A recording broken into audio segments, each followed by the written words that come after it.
എല്ലാ കൂട്ടുകാർക്കും നല്ലൊരു ദിവസം ആശംസിച്ചുകൊണ്ട് നമുക്ക് നേരെ രേവതിയുടെ സച്ചിയുടെ വരാൻ പോകുന്ന ദിവസത്തെ നല്ലൊരു വിശേഷം കേട്ടാലോ. എല്ലാ ദിവസവും ഉച്ചയ്ക്ക് ഒരു 1-2 മണിക്കുള്ളിൽ തന്നെ രേവതിയുടെ സച്ചിയുടെ പുതിയ പുതിയ വിശേഷങ്ങളൊക്കെ ചാനലിനകത്ത് അപ്ലോഡ് ചെയ്യുന്നുണ്ട് കേട്ടോ. മറക്കാതെ എല്ലാവരും കയറി കാണണേ. അതോടൊപ്പം തന്നെ ആദ്യമായി കാണുന്നവരാണെങ്കിൽ ചാനൽ ഇഷ്ടപ്പെട്ടോ ഒന്ന് സബ്സ്ക്രൈബ് ചെയ്യാൻ മറക്കരുത്. വീഡിയോ ഇഷ്ടപ്പെടുവാണെങ്കിൽ ലൈക്ക് ചെയ്യാനും മറക്കരുത് കേട്ടോ. നമ്മുടെ മുന്നോട്ടുള്ള യാത്രയിൽ നിങ്ങളുടെ സപ്പോർട്ട് ലൈക്കുമാണ് നമുക്ക് ഏറ്റവും കൂടുതൽ പ്രചോദനമായി മാറിക്കൊണ്ടിരിക്കണേ. അപ്പൊ കഴിഞ്ഞ ദിവസം ഉച്ചയ്ക്ക് ഞാൻ ഇട്ട വിശേഷത്തെ നിങ്ങൾ കണ്ടു കാണുമായിരിക്കും. രേവതി സച്ചിയും കൂടെ വീണ്ടും വിവാഹം കഴിക്കുകയാണ്. അപ്പൊ സച്ചി വീണ്ടും ഒരു താലിയൊക്കെ മേടിച്ചോണ്ട് വന്ന് രേവതിയെ കഴുത്തി ചാർത്തുവാണ്. പിന്നീട് അങ്ങനെ രേവതിയും കൊണ്ട് വീട്ടിലേക്ക് വരുക. പക്ഷെ ഇതൊക്കെ കണ്ടിട്ട് ചന്ദ്രമതിക്ക് ഒട്ടും അങ്ങോട്ട് പിടിച്ചില്ല. രണ്ടാമത് വീണ്ടും അവൻ കെട്ടിക്കൊണ്ട് വന്നിരിക്കുന്നു എന്നൊക്കെ പറഞ്ഞ് നിനക്ക് നാണമില്ലേടാ എന്നൊക്കെ ചെയ്ത് സച്ചിനെ കളിയാക്കുവാണ്. പക്ഷെ സച്ചി അങ്ങനെ വിട്ടുകൊടുക്കാൻ തയ്യാറായില്ല. സച്ചി പറഞ്ഞു, ആദ്യം ഞാൻ ഇവളുടെ കഴുത്തിൽ താലി അർത്തിയായിരുന്നു. പക്ഷെ അന്ന് ഞാൻ ഇഷ്ടപ്പെട്ട അല്ല കല്യാണം കഴിച്ചേ, ഇഷ്ടമില്ലാത്ത വിവാഹം നടത്തിയത്. പക്ഷെ ഇന്ന് അങ്ങനെയല്ല. എന്റെ മനസ്സിൽ ഇവളോട് ഒരു ഇഷ്ടമുണ്ട്, അതുപോലെ തന്നെ ഇവക്ക് എന്നോടും ഇഷ്ടമുണ്ടെന്ന് പറയണം. രവീന്ദ്രൻ പറഞ്ഞു, രണ്ടുപേരും കൂടെ പൂജാമുറി പ്രാർത്ഥിക്കാൻ പറയാം. അങ്ങനെ സച്ചിൻ രേവതിയും കൂടെ പൂജാമുറി പോയി പ്രാർത്ഥിച്ചിട്ട് ഇറങ്ങി വന്നു കഴിഞ്ഞപ്പോ രേവതി പറഞ്ഞു, അതെ അച്ഛന്റെ അമ്മയുടെ അനുഗ്രഹം വേണമെന്ന് പറയാം. ഇത് കേട്ടൻ ചന്ദ്രമതി പറഞ്ഞു, എന്തിന്? ഒന്ന് അനുഗ്രഹിച്ചല്ല മുമ്പ്, പിന്നെ എപ്പോഴും എപ്പോഴും ഓരോ കോപ്രായങ്ങൾ കാണിച്ചുകൊണ്ട് വരുന്ന സമയം അനുഗ്രഹിക്കേണ്ട കാര്യമുണ്ടോ എന്ന് നിൽക്കും. രവീന്ദ്രൻ പറഞ്ഞു, എന്താ ചന്ദ്ര ഇത്? അവരിപ്പോ ഇഷ്ടത്തോടെ താലി കെട്ടി വന്നിരിക്കുമല്ലേ, അപ്പൊ പിന്നെ അനുഗ്രഹിച്ച എന്താ കുഴപ്പമിരിക്കുന്നത്, ഇങ്ങോട്ട് അടുത്ത് നിൽക്കാൻ പറയണം. അവസാനം ഗതിയില്ലാതെ വന്നു കഴിഞ്ഞപ്പോഴത്തേനും ചന്ദ്രമതി രവീന്ദ്രന്റെ അടുത്ത് നിൽക്കുവാണ്. അങ്ങനെ രണ്ടുപേരും കൂടെ കാല് തൊട്ടി വന്ന് അനുഗ്രഹമൊക്കെ മേടിക്കുക. ഈ സമയം ശ്രുതിയും വർഷയും ശ്രീകാന്തും ഒക്കെ അവിടെ നോക്കി നിൽക്കുന്നുണ്ടായിരുന്നു. ചന്ദ്രമതി പറഞ്ഞു, ഓരോ കൂത്ത് കാണിക്കുന്ന കണ്ടില്ലേന്ന് ചോദിക്കുകയാണ്. ഈ സമയം സച്ചു, കല്യാണം എല്ലാം കഴിഞ്ഞു, ഇനി ഇപ്പൊ അടുത്ത ചടങ്ങുകളൊക്കെ ഉണ്ടെന്ന് പറയാം. രേവതി പെട്ടെന്ന് ചോദിച്ചു, എന്ത് ചടങ്ങുകൾ? അല്ല അത് പിന്നെ കല്യാണം കഴിഞ്ഞു കഴിഞ്ഞിട്ട് എന്താ, പിന്നെ ബാക്കി ഒരുക്കങ്ങളും കാര്യങ്ങളൊക്കെ ഇല്ലേ? ഇത് കേട്ട് കഴിഞ്ഞപ്പോഴത്തേനും രേവതി സച്ചിനെ നോക്കി. സച്ചിനെ ഇങ്ങോട്ട് വന്നേ എന്ന് പറഞ്ഞാൽ കയ്യെ പിടിച്ച് വലിച്ചോണ്ട് അങ്ങോട്ട് പോവാണ്. രേവതിക്ക് ആകപ്പാടെ ഒരു നാണക്കേട് തോന്നി. സച്ചിയാണെങ്കിൽ നല്ല കൂളായിട്ടാ ഓരോ കാര്യങ്ങളൊക്കെ പറഞ്ഞോണ്ടിരിക്കുന്നത്. ഇത് കണ്ടു കഴിഞ്ഞപ്പോഴത്തേനും രവീന്ദ്രൻ ചിരിക്കുവാണ്.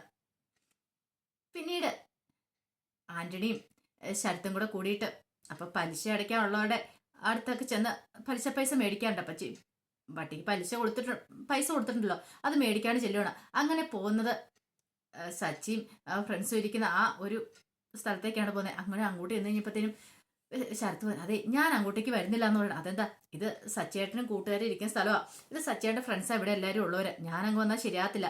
എന്നെ കണ്ടു കഴിഞ്ഞാൽ ഒരുപക്ഷെ സച്ചേട്ടൻ അവിടെ ഇല്ലെങ്കിൽ പോലും എന്നെ കുറിച്ച് സച്ചേട്ടനോട് പറഞ്ഞു കൊടുക്കുമെന്ന് പറയാം. ആന്റണി പറഞ്ഞു, എന്നാൽ ശരി ഞാനും മറ്റൊരും കൂടെ പോയിക്കോളാന്ന് പറയണം. അങ്ങനെ തന്റെ കൂടെയുള്ളവരും വിളിച്ചിട്ട് ആന്റണി അങ്ങ് ചെല്ലുവാണ്. പിന്നീട് പറഞ്ഞു, എല്ലാവരും പൈസ എടുക്കാൻ പറയണം.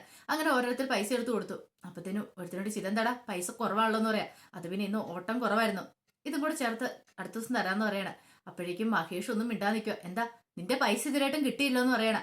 അത് പിന്നെ ആന്റണി, എനിക്ക് പൈസ ഓട്ടമില്ലായിരുന്നു അതുകൊണ്ടാന്ന് പറയണം. അതൊന്നും എനിക്കറിയേണ്ട ആവശ്യമില്ല, ഓരോ എക്സ്ക്യൂസുകൾ ഇങ്ങനെ പറഞ്ഞോളൂ, അതൊന്നും എന്നെ ബാധിക്കുന്ന കാര്യമില്ല, അതുകൊണ്ട് എനിക്ക് പൈസ കിട്ടണമെന്ന് പറയണം. അത് പിന്നെ ഇല്ലാത്തോണ്ട് ഞാൻ എങ്ങനെ എന്നെ അറേഞ്ച് ചെയ്ത് തരാന്ന് പറയണം. നാളെ രാവിലെ എന്നൊരു സമയം ഉണ്ടെങ്കിൽ എനിക്ക് പൈസ കിട്ടിയിരിക്കണം, അല്ലെങ്കിൽ അറിയാലോ എന്താ സംഭവിക്കാൻ പോകുന്നുള്ളേ. നിന്നെ തൂക്കിയെടുത്ത് ഞാൻ അങ്ങോട്ട് കൊണ്ടുപോകുന്നു പറയണം. ശരിയെന്ന് പറയാം. അങ്ങനെ ആന്റണിയും കൂട്ടാളികളും അങ്ങോട്ട് പോവാണ്.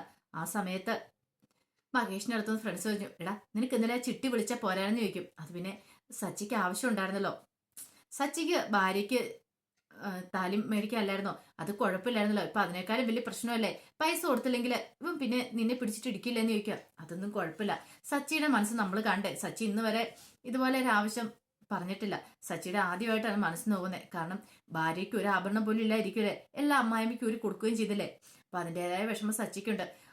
അവനാണെങ്കിൽ ഒത്തിരി ആഗ്രഹിച്ചു ഈ ചിട്ടി പൈസ, അതുകൊണ്ടാ പിന്നെ ഞാൻ അവന് തന്നെ അത് കൊടുത്തേക്കാന്ന് വെച്ചാൽ ഞാൻ പിന്നെ ചിട്ടി വിളിക്കായിരുന്നു എന്നൊക്കെ പറയാണ്. പിന്നീട് കാണിക്കുന്നത് വൈകുന്നേരമായി. ആ സമയം രേവതി രാവിലെ ഉടുത്ത സാരി ഒന്നും മാറിയിട്ടില്ലായിരുന്നു, അതേ സാരിക്ക് തന്നെ നിൽക്കുന്നത്. താലി കെട്ടി സാരി ഉടുത്ത് തന്നെ അടുക്കളയിൽ നിന്ന് ജോലി ചെയ്തുകൊണ്ടിരിക്കണം. അപ്പോഴേക്കും ചന്ദ്രമതി അങ്ങോട്ട് വന്നു. ഇതുവരെയായിട്ടും ആഹാരം ഒന്നും റെഡി ആയിട്ടില്ലേന്ന് ചോദിക്കും. രേവതി ഇപ്പൊ തന്നെ ആക്കാന്ന് പറയണം. ഇത് എത്ര സമയം എന്ന് വെച്ചാൽ അവിടെ എല്ലാവർക്കും വിശക്കുന്നുണ്ടെന്ന് പറയണം. രേവതി പറഞ്ഞു, ഇപ്പൊ തന്നെ ആവുമെന്ന് പറയണം. നിന്റെ ഇഷ്ടത്തിനല്ലേ ഇവിടെ ആഹാരം ഉണ്ടാക്കുന്നേ, ഞങ്ങളുടെ ഇഷ്ടത്തിനാ, പറഞ്ഞാൽ മനസ്സിലായല്ലോ. അവള് തോന്നിയാസം കാണിച്ചോണ്ട് നിൽക്കുന്നു. രാവിലെ താലി കെട്ടി, ഇനിയിപ്പോ പുതുപ്പെണ്ണെ പോലെ അടുക്കള കയറി ഉണ്ടാക്കുമായിരിക്കില്ല എന്ന് ചോദിക്കണം. രേവതി പറഞ്ഞു, അങ്ങനെയൊന്നും ഇല്ലമ്മേന്ന് പറയണം. എങ്ങനെയൊന്നും ഇല്ല, ഇതേ കൂടുതൽ എന്നെ കൊണ്ടൊന്നും പറയിപ്പിക്കരുതെന്ന് പറയണം. നീ മാത്രമല്ല ഇവിടെ ഉള്ളത്, ബാക്കി എല്ലാവർക്കും ആഹാരം കഴിക്കണമെന്ന് പറയണം.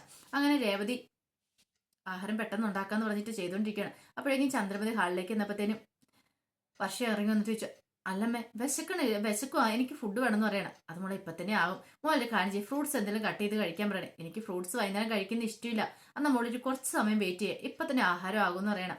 അപ്പോഴാണ് സച്ചി ഭയങ്കര സന്തോഷത്തോടുകൂടി അങ്ങോട്ട് ഇറങ്ങി വരുന്നേ, അല്ലെ കയറി വരുന്നേ. പെട്ടെന്ന് രവീന്ദ്രൻ ചോദിച്ചു, എന്താടാ ഭയങ്കര സന്തോഷമാണല്ലോ നിൽക്കും.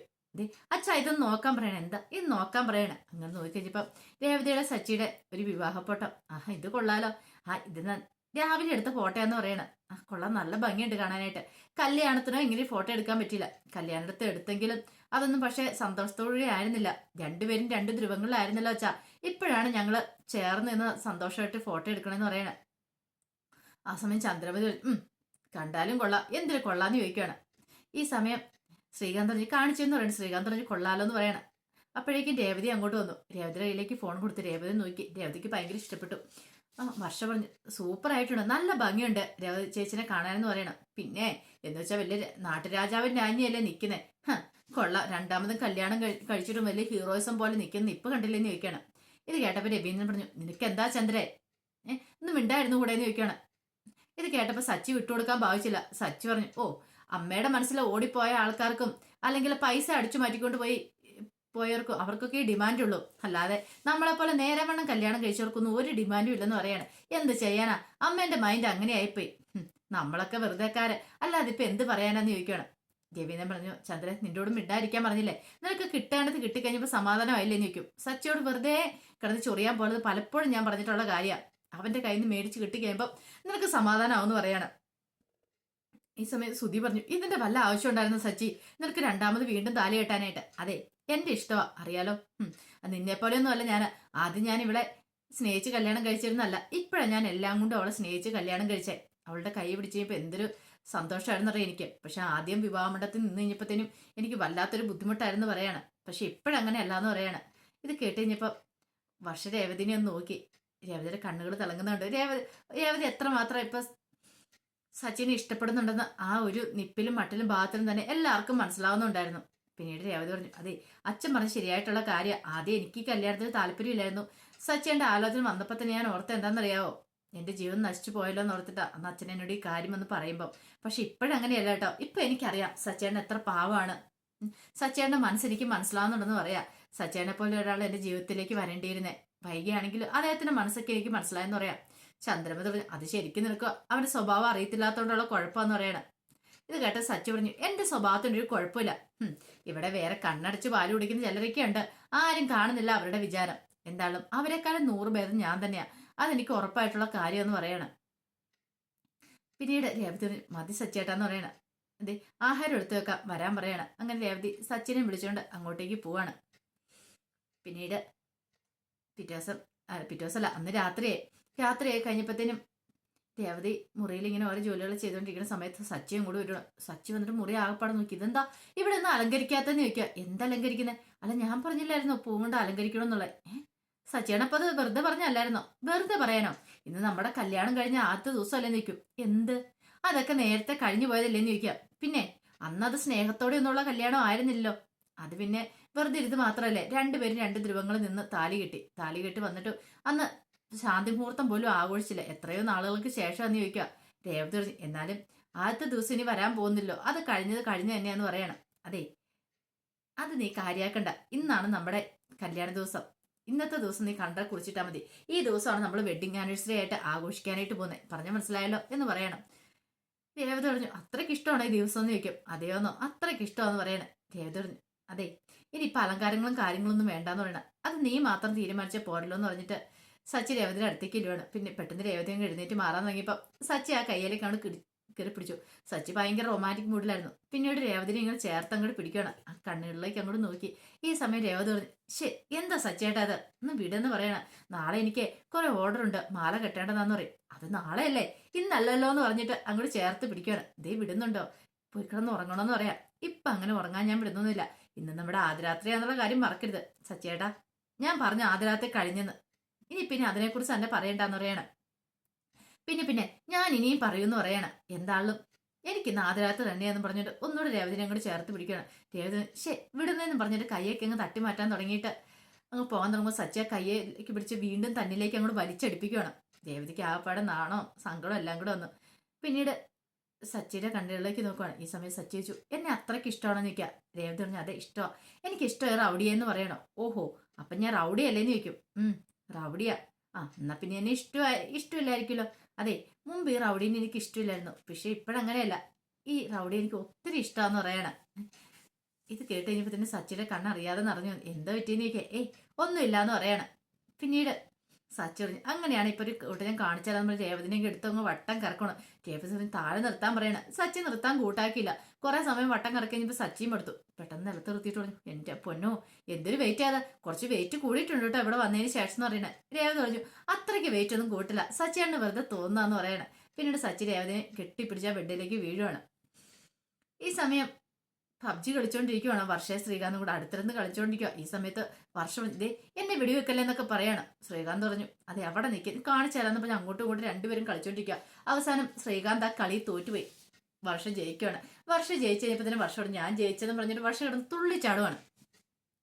ശ്രീകാന്ത് പറഞ്ഞു, പിന്നെ നീ ജയിച്ചിട്ടൊന്നുമില്ല, പിന്നെ ജയിച്ചെന്ന് സമ്മതിക്കാനായിട്ട് എന്താ എത്ര മടിയെന്ന് ചോദിക്കുകയാണ്. എന്നോട് കളിച്ചാൽ എങ്ങനെ ഇരിക്കും എന്നൊക്കെ പറയണം. പെണ്ണുങ്ങളോട് കളിച്ചിട്ടുണ്ടെങ്കിൽ കളി പഠിപ്പിക്കുമെന്നൊക്കെ പറയാം. ഇത് കേട്ടോ ശ്രീകാന്ത് പറഞ്ഞു, ഒന്ന് പൊക്കി അവിടെ നിന്ന് പറയണം. അങ്ങനെ രണ്ടുപേരും കൂടെ അവിടെ കുറുമ്പ് കാട്ടിക്കൊണ്ടിരിക്കുകയാണ്. ഈ സമയം ശ്രുതി മുറിയിൽ കണക്കുകളും കാര്യങ്ങളൊക്കെ നോക്കിക്കൊണ്ടിരിക്കുക. നേരത്തെ പോലെ അല്ല, ഇപ്പൊ അന്നത്തെ കണക്കുകളൊക്കെ എല്ലാം ടാലി ചെയ്തിട്ട് കടന്നുറങ്ങാനായിട്ട് പറ്റുള്ളൂ. ബ്യൂട്ടി പാർലർ വരവ് എത്ര ചെലവ് എത്ര എന്നൊക്കെ അതെല്ലാം കൃത്യമായിട്ട് എഴുതി രേഖപ്പെടുത്തിക്കൊണ്ടിരിക്കുകയാണ്. ആ സമയത്ത് ശ്രുതി അടുത്ത് കൂർക്കം വലിച്ചു കിടന്നുറങ്ങുവാണ്.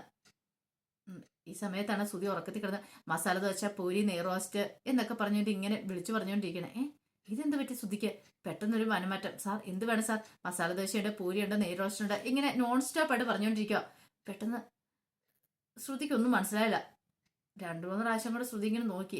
ഇല്ല, ഉറക്കത്തിൽ വിളിച്ചു പറഞ്ഞതന്നെ. പെട്ടെന്ന് ശ്രുതി ഇങ്ങനെ ശ്രുതിനെ കുലുക്കി വിളിക്കണം. ശ്രുതി എന്താ ശ്രുതി എഴുന്നേക്കാൻ പറഞ്ഞോണ്ട് പെട്ടെന്ന് ശ്രുതി കണ്ണുകൊണ്ട് ചാടി എഴുന്നേറ്റു.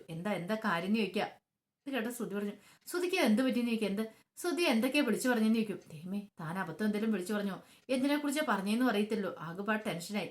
അത് പിന്നെ ഞാൻ എന്താ പറഞ്ഞെന്ന് ചോദിക്കുകയാണ്. എന്താ പറഞ്ഞെന്ന് ഇതുവരെയായിട്ട് ശ്രുതിക്ക് ഓർമ്മയില്ലെന്ന് ചോദിക്കും. അത് പിന്നെ എനിക്ക് ഓർമ്മയില്ല, ഞാൻ എന്തോ പൊലമ്പീന്ന് പറയണം. അതാ ഞാൻ പറഞ്ഞേ, എന്തോ അല്ല പൊലമ്പീത്.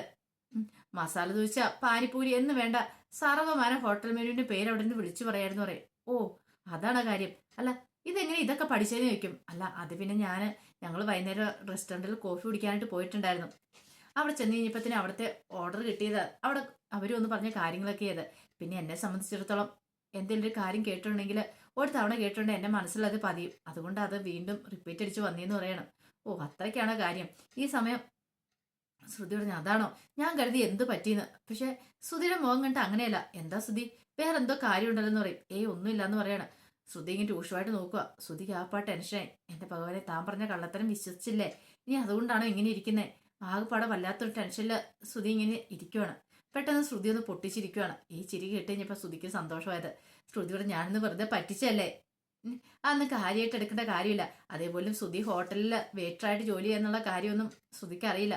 ശ്രുതിയുടെ വിചാരം എന്താ, അവനെ ഏതൊരു കമ്പനി ജോലിക്ക് കയറിയെന്ന് ഓർത്തോണ്ടാ ഇരിക്കണേ. അപ്പൊ അതിന്റെ വിശേഷങ്ങളൊക്കെ നമ്മൾ കാണുന്നത്. ഇതിന്റെ ബാക്കി വിശേഷങ്ങളുമായിട്ട് നാളെ ഉച്ചയ്ക്ക് വരാട്ടോ. എല്ലാവരും മറക്കാതെ കയറി കാണണേ. അപ്പൊ ഇന്നലെ വിശേഷങ്ങളൊന്നും ഇടാൻ പറ്റിയില്ല കേട്ടോ.